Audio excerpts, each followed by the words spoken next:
The straight neighbor borrowed laundry soap. Left wearing my spare tee. It's funny how the smallest interactions can sometimes lead to the most unexpected situations in our daily lives. Let me tell you about something that happened in my apartment complex last month that got me thinking about neighborly relationships, personal boundaries, and how the items we lend to others sometimes take on lives of their own. I've been living in the Oakwood apartments for about 3 years now, and over that time, I've developed different kinds of relationships with the people who live around me. Some neighbors I only exchange quick hellos with in the hallway, while others have become genuine friends. Then there's Mike from apartment 4B, who falls somewhere in between. Not quite a stranger, but not exactly someone I'd call up to hang out with on the weekend either. Mike moved in about a year ago. He's in his early 30s, works in finance from what I gather, and has that clean-cut, conventional appearance that screams, "I played sports in college, but now I'm a responsible adult." Our interactions had always been pleasant but limited. A casual conversation while collecting mail, a brief chat about the weather while waiting for the elevator. You know how it goes. There's an unspoken understanding in apartment buildings about being friendly without getting too involved in each other's lives.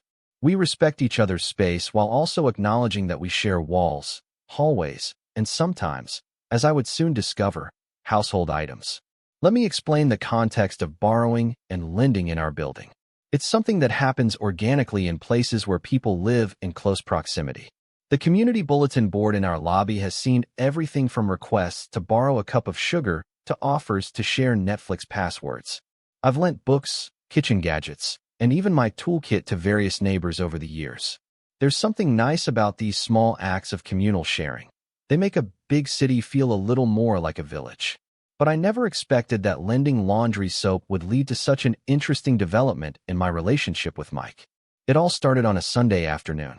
I was in the middle of a lazy day, you know, the kind where you're still in your pajamas at 2 p.m., binge-watching that show everyone's been talking about, with snack wrappers scattered around you like evidence of a very unproductive day. The knock on my door was so unexpected that I actually considered pretending I wasn't home. But curiosity got the better of me, and I peered through the peephole to see Mike standing there, looking slightly uncomfortable. When I opened the door, he immediately launched into an apology for disturbing me. "Hey, sorry to bother you," he said, shifting his weight from one foot to the other.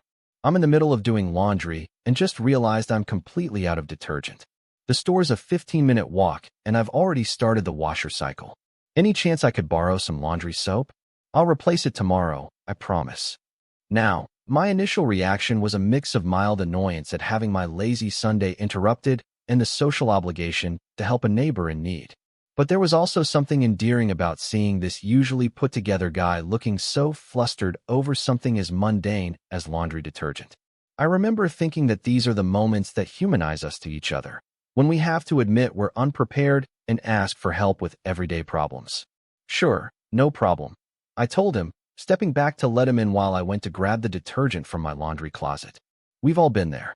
Laundry waits for no one, right? I was trying to make light conversation to ease his obvious discomfort at having to ask for help. As I handed him the bottle, I noticed he was wearing what looked like workout clothes, basketball shorts, and a faded university t-shirt. It struck me that this was the most casual I'd ever seen him, a far cry from the button-down shirts and chinos he usually wore when heading to work. Mike seemed genuinely grateful for the soap, thanking me profusely as if I'd done him some enormous favor rather than just shared a common household product. "You're a lifesaver," he said. "I've got an important meeting tomorrow and needed to wash my dress shirts." He promised to return the detergent as soon as possible, maybe even with a coffee as a thank you. I assured him it wasn't necessary, but appreciated the thought. This is how neighbors should interact, I thought, with small kindnesses that make daily life a little easier for each other. What I didn't expect was to see Mike at my door again just 20 minutes later, looking even more distressed than before. This time, his t-shirt was soaked across the front, clinging uncomfortably to his chest. "I am having the worst luck today," he explained with an embarrassed laugh.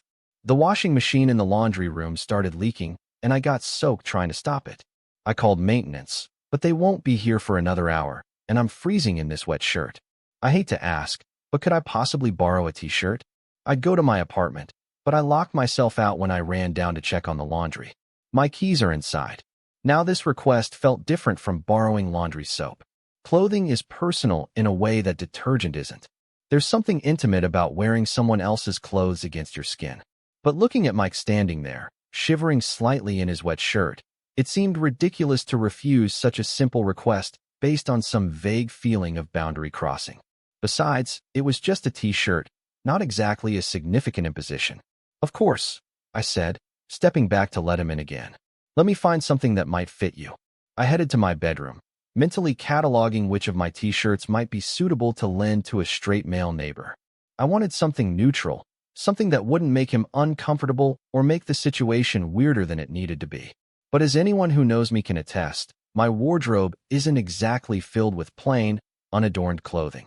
After digging through my dresser, I settled on a faded navy blue tee with a small rainbow emblem on the breast pocket, a souvenir from a pride festival I'd attended a couple of years ago.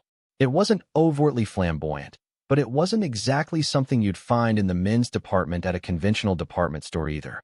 Still, it was the most neutral option I had that would likely fit Mike's broader shoulders. When I returned to the living room and handed him the shirt, I watched his face carefully for any reaction. There was a brief moment, just a flicker really, where his eyes registered the rainbow emblem, but his expression didn't change. "Thanks so much," he said. "Do you mind if I?" He gestured vaguely toward my bathroom. "Go ahead," I told him, turning away to give him privacy even though he was heading to change in another room. I heard the bathroom door close and found myself feeling unexpectedly nervous. Would he decide not to wear it once he was alone? Would he make an excuse and leave? I realized I was holding my breath, waiting to see how this small moment would play out. A minute later, Mike emerged from the bathroom wearing my t-shirt. The fit was snug across his shoulders and chest, but not uncomfortably so. The rainbow emblem was clearly visible on the pocket.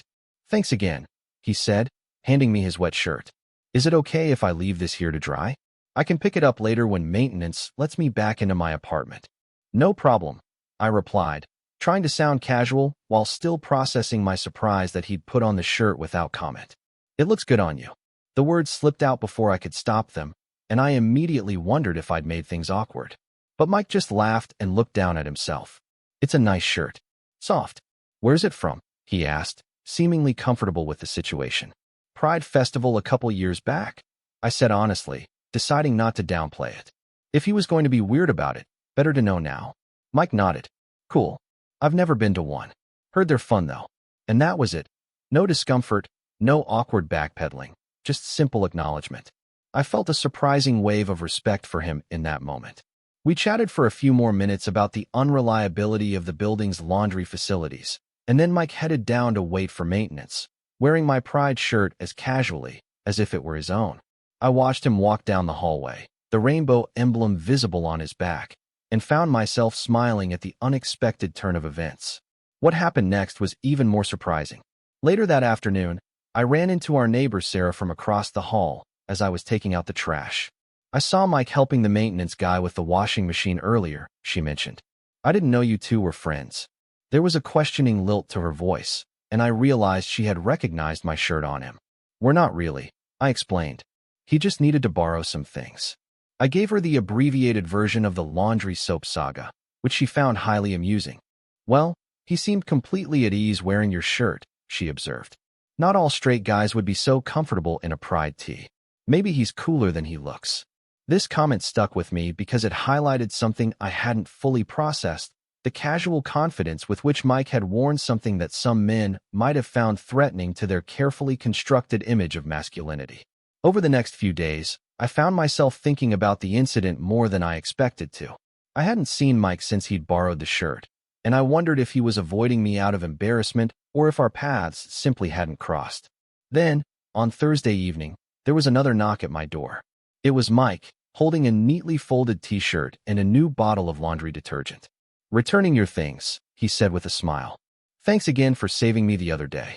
He handed me the shirt, which had been washed and smelled faintly of fabric softener. "I hope you don't mind that I washed it." Seemed like the least I could do. "Not at all," I replied, genuinely touched by the thoughtfulness. "How did the important meeting go?" "Great, actually," he said, and then hesitated for a moment before adding, "I was wondering if you wanted to grab a coffee sometime? There's a new place that opened up around the corner that's supposed to be good."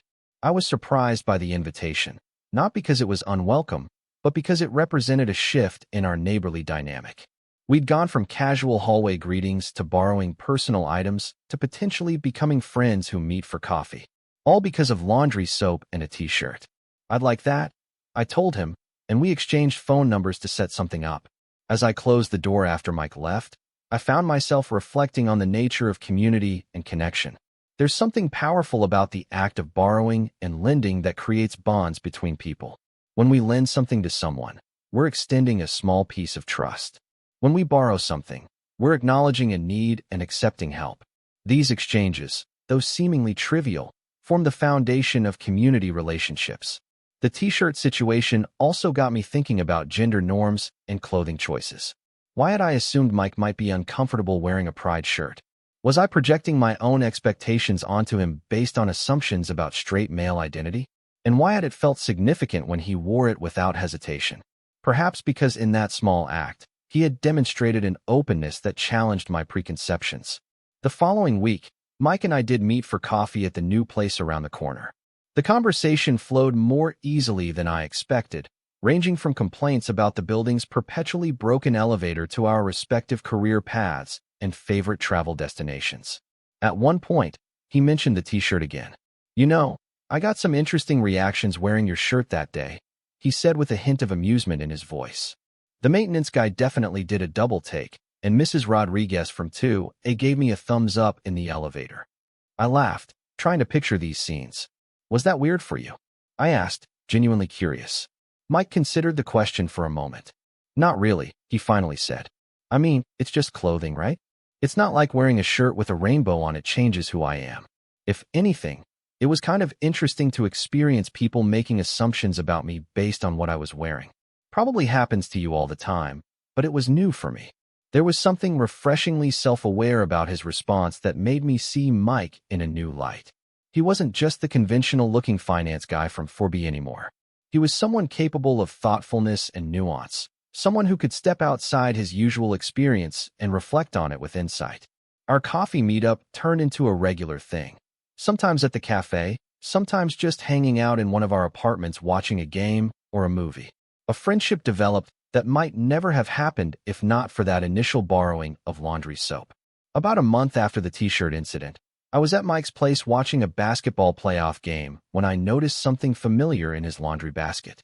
It was a t-shirt almost identical to the one he had borrowed, complete with a small rainbow emblem on the pocket. When I pointed it out, he shrugged with a smile. "I like the fit of yours," he explained. "Found this one online.